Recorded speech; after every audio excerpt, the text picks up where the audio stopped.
আমার নাম রূপাইয়া শ্রেষ্ঠা তঞ্চঙ্গা। আমি গণযোগাযোগ ও সাংবাদিকতা বিভাগের 19-20 সেশনের শিক্ষার্থী।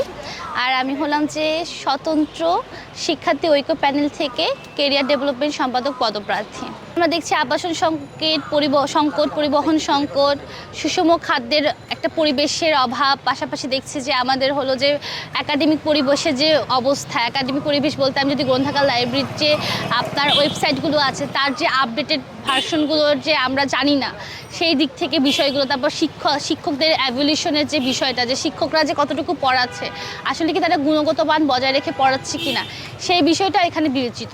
তো এই দিক থেকে দেখতে গেলে তো আমাদের বিশ্ববিদ্যালয়ের সংকটের তো আসলে অনেক অভাব, তো সংকটটা প্রতি মুহূর্তে আসলে রয়েছে। তো এছাড়া হলো যে এই সমাধানে যদি বলি, তো আমরা তো আসলে প্রত্যেকেই বিভিন্ন পদ থেকে আসলে প্রতিদ্বন্দ্বিতা করছি। প্রতিদ্বন্দ্বিতা বলবো না, আমরা বলবো যে আমরা সুযোগ খুঁজছি আগামীতে ডাকসু নির্বাচনের মাধ্যমে মানে জয়ী হয়ে এসে ঢাকা বিশ্ববিদ্যালয়ের জন্য কাজ করো। তো সেই জায়গা থেকে যদি আমি বলি, তো আমাদের প্রত্যেকেরই আসলে প্রত্যেকটা মানে যেমন আমি লড়ছি কেরিয়ার ডেভেলপমেন্ট সম্পাদক পদ থেকে, মানে পদের জন্য। তো এই পদ থেকে আমি আমার পরিষদ থেকে আসলে কিছু নির্দিষ্ট কাজ করবো। যেমন আমার পরিষদ থেকে কাজ করার যে ইস্তেহার, মানে আমার যে ইস্তেহার, সেগুলো হলো যে যেমন আমি আমার এই ঢাকা বিশ্ববিদ্যালয়কে আসলে এমন একটা বিশ্ববিদ্যালয়ে পরিণত করতে চাই যাকে আমরা আসলে প্রাচ্যের অক্সফোর্ড বলি। সেখান দিক থেকে যদি আমরা দেখি যে আমাদের বাংলাদেশে বেকারত্বের হার কোনোভাবে কমছে না, এত নিত্য নতুন গ্র্যাজুয়েশনের শিক্ষার্থীরা বের হচ্ছে, কিন্তু চাকরির বাজারে তারা চাকরিতে যোগ্যতা সম্পূর্ণ বা গুণগতর অভাবে বা স্কিলের অভাবে আসলে পিছিয়ে পড়ছে। বের হলে দেখা যায় যে চাকরির বাজারে খুঁজতে গেলে দেখা যায় যে অভিজ্ঞতা চাচ্ছে 3 বছর থেকে 5 বছর। এখন তাহলে আমাদের এই গ্র্যাজুয়েশন থেকে পাশ করা শিক্ষার্থীরা কোথায় ঢুকবে? সবাই কি শুধু সরকারি চাকরির জন্যই পড়বে? ওইখান থেকে কি উদ্যোক্তারা বের হবে না? উদ্যোক্তাদের জন্য আমাদের বিশ্ববিদ্যালয় আসলে কি করছে?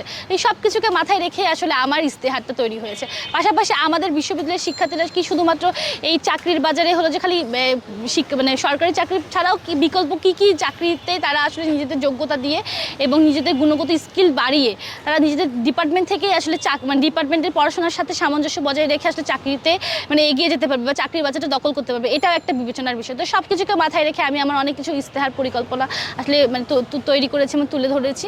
তো সেখানকার মধ্যে যেমন রয়েছে হলো যে আমি চাই যে আমার প্রথম ইস্তেহারের মধ্যে হলো যে আমার বিশ্ববিদ্যালয় থেকে যারা গ্র্যাজুয়েশন কমপ্লিট করবে তারা যাতে ইন্ডাস্ট্রিয়াল কোম্পানিগুলোর সাথে, যেমন আমার ঢাকা বিশ্ববিদ্যালয় মানে আমার একাডেমিয়ানের সাথে ইন্ডাস্ট্রিয়াল কোম্পানিগুলো একটা চুক্তিতে যাবে, যেখান থেকে যারা গ্র্যাজুয়েশন কমপ্লিট করে তারা যাতে ইন্টার্ন করার বা চাকরির সুযোগ পায়, যার মাধ্যমে তারা আসলে একটা কাজের পাশাপাশি তারা যাতে যোগ্যতা অর্জন করতে পারে, দক্ষতা অর্জন করতে পারে। কারণ এটা একটা খুবই গুরুত্বপূর্ণ বিষয়। কারণ আমাদের বেশিরভাগ শিক্ষার্থীরা গ্র্যাজুয়েশনের পর আসলে চাকরির অভাবে মানে চাকরির খোঁজ করতে থাকে কিন্তু চাকরি পায় না।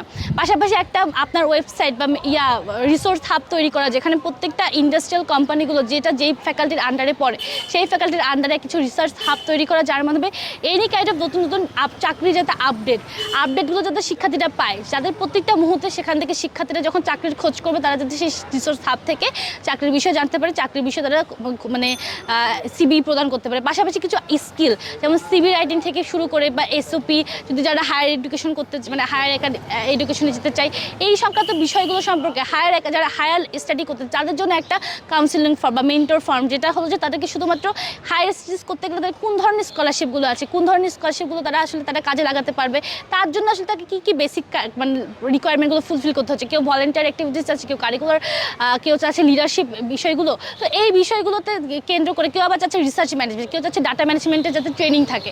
তো এই বিষয়গুলো সম্পর্কে তারা যাতে জানতে পারে আর এই বিষয়গুলোকে কাজে লাগিয়ে যাতে তারা হায়ার স্টাডিজের জন্য তারা যাতে নিজেদেরকে তৈরি করতে পারে। তো এই সকল বিষয় পাশাপাশি ফ্রিল্যান্সিং যারা করতে চায়, যারা দক্ষতা অর্জন করতে চায়, যেমন কোনো একটা শিক্ষার্থী সে চাচ্ছে যে সে তার ঘরের কিছু, এখানকার প্রচুর মেয়ে শিক্ষার্থী অনেক ভালো রান্না করতে পারে, তারা চাচ্ছে যে তারা কিছু একটা রান্না করবে যেটা তারা বিশ্ববিদ্যালয়ে তারা তাদেরকে সহজে প্রচার করতে পারবে। তো তারা জানে না যে বিজ্ঞাপন কীভাবে দিতে হয়, সেটার জন্য তাদেরকে আবার আরেকজনের কাছে খোঁজ দিতে হচ্ছে, সে কোথায় যাবে সেটাও কিন্তু সে ঠিকমতো জানে না। তো এই যে মেটা অ্যাডস লার্নিং, তারপর হলো যে এআই প্রশিক্ষণের মধ্যে ডিজিটাল মার্কেটিং দখল করা, পাশাপাশি হলো যে আপনার ডাটা অ্যানালাইসিস বা সিইও কন্টেন্ট তৈরি করা, এই বিষয় সম্পর্কে তাদেরকে আসলে দক্ষ করে তাদেরকে বেসিক ট্রেনিং দেয়। এটা হলো যে পুরো বিশ্ববিদ্যালয়ের শিক্ষার্থীদের জন্য যাতে অত্যাবশ্যক করা হয় বা তারা যাতে এসেই শিখতে পারে, তাদেরকে যাতে কোথাও যেতে না হয়, এই বিষয়গুলোতে তাদেরকে আসলে দক্ষ করে তোলা। মূলত এই বিষয়গুলোকে কেন্দ্র করে আসলে আমার ইস্তেহারটা তৈরি হয়েছে।